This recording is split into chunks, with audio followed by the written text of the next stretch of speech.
Okay दोस्तों, तो मैं इस वीडियो में आपको बताने वाला हूँ जो आपको $100,000 बनाने का एक आसान तरीका। और ये मैं अपने एक्सपीरियंस के हिसाब से बोल रहा हूँ। तो जो भी मैंने 2016 से लेके जो भी अब 2023 चल रहा है, जो भी सीखा है उसके बेसिस पे आपको बता रहा हूँ। और आप लोगों ने मुझे देखा होगा मल्टीपल 6 फिगर्स के स्क्रीनशॉट्स डालते हुए, या जिन्होंने मेरी पुरानी वीडियोस देखी हैं।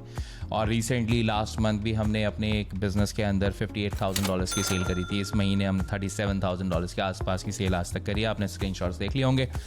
अब उसी बेसिस पे मैं आपको बताने वाला हूँ, और ये बहुत इंपॉर्टेंट कॉन्सेप्ट है जो आपने नाम शायद सुना होगा, टैम नाम से, टोटल एड्रेसेबल मार्केट वाला।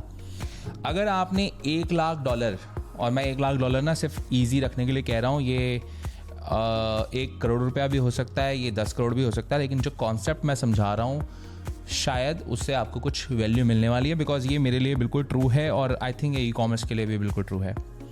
तो टोटल एड्रेसेबल मार्केट में बेसिकली आ जाता है कि आपकी जो आप जिस भी प्रोडक्ट को बेचना चाह रहे हो उसकी ऑडियंस, उसकी मार्केट कितनी बड़ी है, और कितने ज़्यादा लोगों तक वो रीच आउट कर सकता है, कितने ज़्यादा लोगों को बेचा जा सकता है। इस तरीके से आप समझ के चलो। अब मैं आपको एग्जांपल देता हूँ। अभी जैसे लास्ट मंथ हमने $58,000 की सेल करी है, और उसके अंदर मुझे अच्छा खासा बेचना बड़ा सामान, बिकॉज हमारी जो AOV थी, जो हमारी एवरेज ऑर्डर वैल्यू थी, वो कम थी, अराउंड $15 के आसपास की थी, जिसकी वजह से हमें ऑलमोस्ट अच्छे खासे यूनिट्स बेचने पड़े थे, 3,000 से ज़्यादा। तब जाके हमने $58,000 की एक वैल्यू पाई, हमें मिली। अब ये सेम चीज़ अगर मैं कोई ऐसे प्रोडक्ट में करूं जिसकी AOV ज़्यादा हो, फॉर एग्ज़ाम्पल अगर मेरी AOV $100 है, तो मुझे $50,000 करने के लिए सिर्फ 500 यूनिट्स बेचने हैं, और $1 लाख करने के लिए मुझे सिर्फ 1,000 यूनिट बेचने हैं। अब आपको ये इजी है, ऑब्वियसली ये जनरल मैथमेटिक्स है, आप लोग समझ पा रहे होगे, लेकिन ये बहुत इंपॉर्टेंट हो जाता है जब आप कोई भी मार्केट के अंदर जा रहे हैं। तो इस तरीके से हम समझने की कोशिश करते हैं। फॉर एग्जाम्पल मैं कॉस्मेटिक्स इंडस्ट्री के अंदर हूँ, और मैं कॉस्मेटिक इंडस्ट्री के अंदर लेट्स सपोज मैं एक तरीके से कोई स्क्रब बेचने की कोशिश कर रहा हूँ।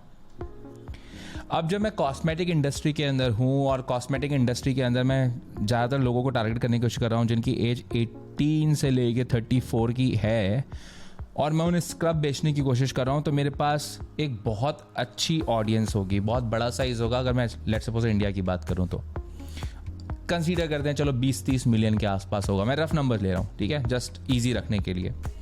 लेकिन अब मैं बोलूँ कि मैं गोल्फ से रिलेटेड एक प्रोडक्ट बेचना चाहता हूँ। अब कंपैरेटिव टू, अगर मैं कंपेयर करूँ कॉस्मेटिक्स से, तो गोल्फ की ऑडियंस ऑब्वियसली उससे कम है कॉस्मेटिक से। मोर ओवर गोल्फ खरीदने वाले लोग कम होंगे, लेकिन गोल्फ के अंदर एक चीज़ हो सकती है कि मेरे पास जो AOV होगी, एवरेज ऑर्डर वैल्यू, वो शायद ज़्यादा होगी। मे बी शायद उसके अंदर $100 या $5,000 से ज़्यादा का सामान आराम से बेचा जा सकता होगा। लेकिन कॉस्मेटिक के अंदर हो सकता है शायद मुझे $500 का सामान बेचना पड़े। अब ये बहुत इंपॉर्टेंट हो जाता है जब आप इस चीज़ों को, इन मैट्रिक्स को समझने की कोशिश करते हो। बिकॉज अभी मैं अपने फ्रेंड के साथ डिस्कस कर रहा था कि यार कि अगर आपको सही में $1 लाख पर मंथ बनाने हैं, तो आपके लिए सबसे आसान तरीका ये है, या तो आपका टैम बहुत बड़ा हो, या आपके पास एक हाई टिकट आइटम हो, और फिर चाहे टाइम छोटा भी हो तब भी चल जाएगा। मान लो अगर मेरे पास $1,000 का अगर मैं कोई सामान बेचने की कोशिश कर रहा हूँ, तो मुझे $100,000 करने में सिर्फ 100 लोगों को बेचना है, और मेरे पास 100K हो जाएंगे। लेकिन यहीं अगर मैं मान लो इजी रखने के लिए अगर $50 का कोई प्रोडक्ट बेचने की कोशिश कर रहा हूँ, तो मुझे अराउंड 2,000 यूनिट बेचने पड़ेंगे, तब जाके मेरे पास 100K होंगे। कौन सी चीज़ ज़्यादा आसान है? Any day this thing is easier, but सब चीज़ों के एडवांटेज और सब चीज़ों के डिसएडवांटेज है। अब अगर आपके पास कोई मास अपीलिंग प्रोडक्ट आपके हाथ में लगता है, या मास अपीलिंग प्रोडक्ट आप जानते हो, आप बनाते हो, आपको पता है, आपको एक नीड मालूम पड़ी है लोगों की, और आपके पास उसमें ऑपरेशनल एफिशिएंसी है, मतलब आप उसको आराम से बेच सकते हो, आप उसकी फुलफिलमेंट आराम से कर सकते हो, आपके पास उसके लॉजिस्टिक्स बहुत ईजीली हैं, तो आप मास अपीलिंग प्रोडक्ट के अंदर चाहे मार्जिन कम भी होगा तो भी आप पैसा बना लोगे, बिकॉज वो मास अपीलिंग है। तो फॉर एग्ज़ाम्पल जैसे टी, सॉल्ट, अब इनके अंदर बहुत ज़्यादा मार्जिन्स नहीं होते बिकॉज बहुत सारे प्लेयर्स ऐड होते हैं, बट लेकिन ये मास अपीलिंग प्रोडक्ट्स हैं क्योंकि ऑलमोस्ट हर लोगों को ये प्रोडक्ट चाहिए, तो कम मार्जिन्स के अंदर भी, मैं मार्जिन्स की इस वजह से बात कर रहा हूँ कि मैन्युफैक्चर के बाद ये होलसेलर पे जाता है, फिर डिस्ट्रीब्यूटर्स पे जाता है, एजेंसीज पे जाता है, एटसेट्रा पता नहीं क्या क्या होता है, फिर जाके रिटेलर पे आता है, और रिटेलर 1-2 रुपये, 3 रुपये, 5 रुपये डिपेंडिंग अपॉन कितना मार्जिन कमाता है। बट जो मैन्युफैक्चरर होता है वो शायद ज़्यादा पैसे ना कमा रहा हो उसमें, लेकिन वो इतनी यूनिट्स बेच रहा है और इतने ज़्यादा जनसंख्या को ये सामान चाहिए, प्रोडक्ट चाहिए कि वो पैसे बना पाता है। लेकिन आज अगर मुझे किसी भी नीश के अंदर घुसना है या किसी भी कैटेगरी के अंदर घुसना है तो मेरे लिए बहुत ज़्यादा ज़रूरी होता है कि उसका टैम कितना बड़ा है और मैं जो प्रोडक्ट बेचने वाला हूँ उसमें मेरा मार्जिन क्या है। अगर मेरे पास टैम बड़ा है और मार्जिन भी डिसेंट है तो डेफिनेटली मैं उसके अंदर जाना चाहूँगा, बिकॉज ऑब्वियसली टैम बड़ा है तो मैं स्केल ज़्यादा कर पाऊँगा। और अगर मेरे पास टाइम बड़ा नहीं है तो मुझे ह्यूज मार्जिन्स चाहिए, ह्यूज मार्जिन्स चाहिए, और ऑब्वियसली एक हाई टिकट आइटम चाहिए। अब आप दोनों जगह पैसा बना सकते हो। फॉर एग्जाम्पल मारुति के पास हर रेंज की कार है, लेकिन ज़्यादा मतलब वो एक छोटे सेगमेंट में ही खेल कर, बड़े मास अपीलिंग ब्रांड के अंदर वो एक छोटे प्राइस रेंज के अंदर खेलता है। यूजुअली 4 लाख से लेके 13 लाख या 15 लाख की रेंज होती है, 4 लाख से भी थोड़ा सा शायद ऊपर है इस समय, बट 4 लाख से। बट अगर हम दूसरी जगह जाएं, BMW, उनके पास जो उनकी स्टार्टिंग रेंज होगी वो 30 लाख प्लस होगी और फिर वो करोड़ों तक जाएगी। अब वो ज़्यादा लोगों को केटर नहीं करते, लेकिन still they have good margins and obviously उनके पास उनका टाइम कम है, लेकिन still they are able to make profits. Maruti mass appealing brand है, उनकी एफिशिएंसी इतनी तकड़ी है, उनके पास उनकी वेयर हाउसिंग से लेके, लॉजिस्टिक्स से लेके, उनकी सर्विस से लेके, उनके स्पेयर पार्ट से लेके, तो they are able to make huge margin, जिसकी वजह से वो आज भी डिक्टेटर बने हुए हैं मार्केट के। तो अगर आप आज के समय 2023 एंड बियॉन्ड अपने ई कॉमर्स बिजनेस को शुरू करने वाले हो तो अपना टाइम ज़रूर एड्रेस करो, अपना मार्जिन ज़रूर एड्रेस करो, और उसके बाद आप उस इंडस्ट्री के अंदर घुसो, बिकॉज स्केलिंग आपकी डायरेक्टली प्रोपोर्शनल है कि आपका टाइम कितना बड़ा है। अगर आपका टाइम अच्छा नहीं है, इतना बड़ा नहीं है, तो या तो आपके पास बहुत हाई टिकट आइटम होना चाहिए। मैं एक एग्जांपल देता हूँ एलेक्स हारमोजी का। तो एलेक्स हारमोजी के पास they have done like 30 million and above, something crazy numbers. उनके पास जो उनका लोएस्ट टिकट आइटम जो था, उनका प्रोडक्ट जो बेच रहे थे, इन्फो प्रोडक्ट बेच रहे थे, वो 20K का था, और आई थिंक हाईएस्ट जो था वो अराउंड 42 का था।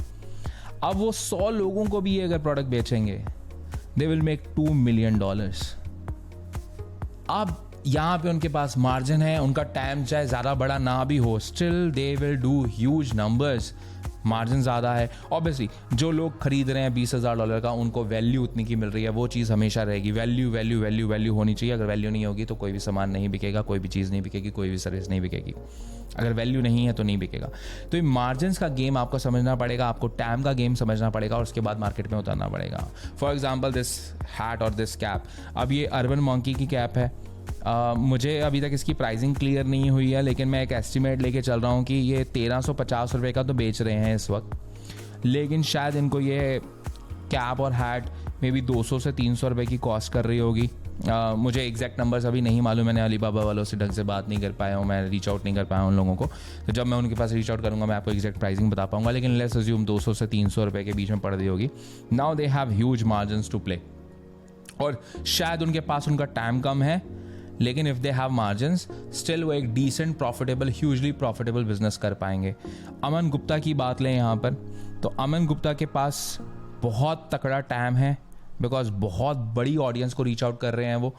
उनके पास 700-500 रुपये वाले भी ईयरफोन्स हैं, इवन उनके पास वायरलेस ईयरफोन 700-800 रुपये की रेंज में आ जाते हैं, और ज़्यादा महंगे से महंगा प्रोडक्ट उनके पास जो होगा वो ज़्यादा रेंज का नहीं है। आई थिंक अंडर 5000 होगा, if I am not wrong, शायद उससे ऊपर नीचे कुछ हो सकता है, बट समवेयर अराउंड दैट। तो मास अपीलिंग ब्रांड है उनके पास, मास अपीलिंग ब्रांड है, पूरा इंडिया टारगेट हो रहा है उनका, और ज़्यादातर इंडिया की जो बाइंग पावर है, मोस्ट ऑफ द ऑडियंस वो ज़्यादातर लो रेंज में बाय करना चाहती है, ज़्यादा हाई टिकट में नहीं जाना चाहती। हाई टिकट वाले जो होंगे वो बोज बाय करेंगे, है ना, वो JBL के अंदर जो होंगे या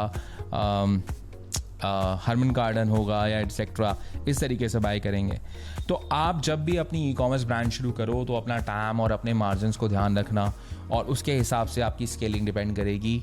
आप अगर शुरुआत पहली बार कर रहे हो तो मास अपीलिंग के अंदर बहुत रेयर चांसेस होते हैं आपको मिल पाएँ। अगर मिल जाए तो like go ahead and do it. अगर आपको नहीं मिलता तो आप किसी नीश डाउन के अंदर जाओ, किसी नीश ऑडियंस के अंदर जाओ, चाहे वो ऑडियंस आपकी छोटी हो, 2, 3, 4 मिलियन की ऑडियंस हो, लेकिन अगर वो टारगेटेबल ऑडियंस है आपकी तो आप उनको एक थोड़ा महंगा कॉस्टली प्रोडक्ट बेच सकते हो और वहाँ से भी आप एक अच्छा प्रॉफिटेबल बिजनेस खड़ा कर सकते हो। अगर आपको इस तरीके की वीडियो पसंद आई है तो मुझे बता देना कमेंट्स में। मैं आपको नेक्स्ट वीडियो में मिलूंगा बहुत जल्दी।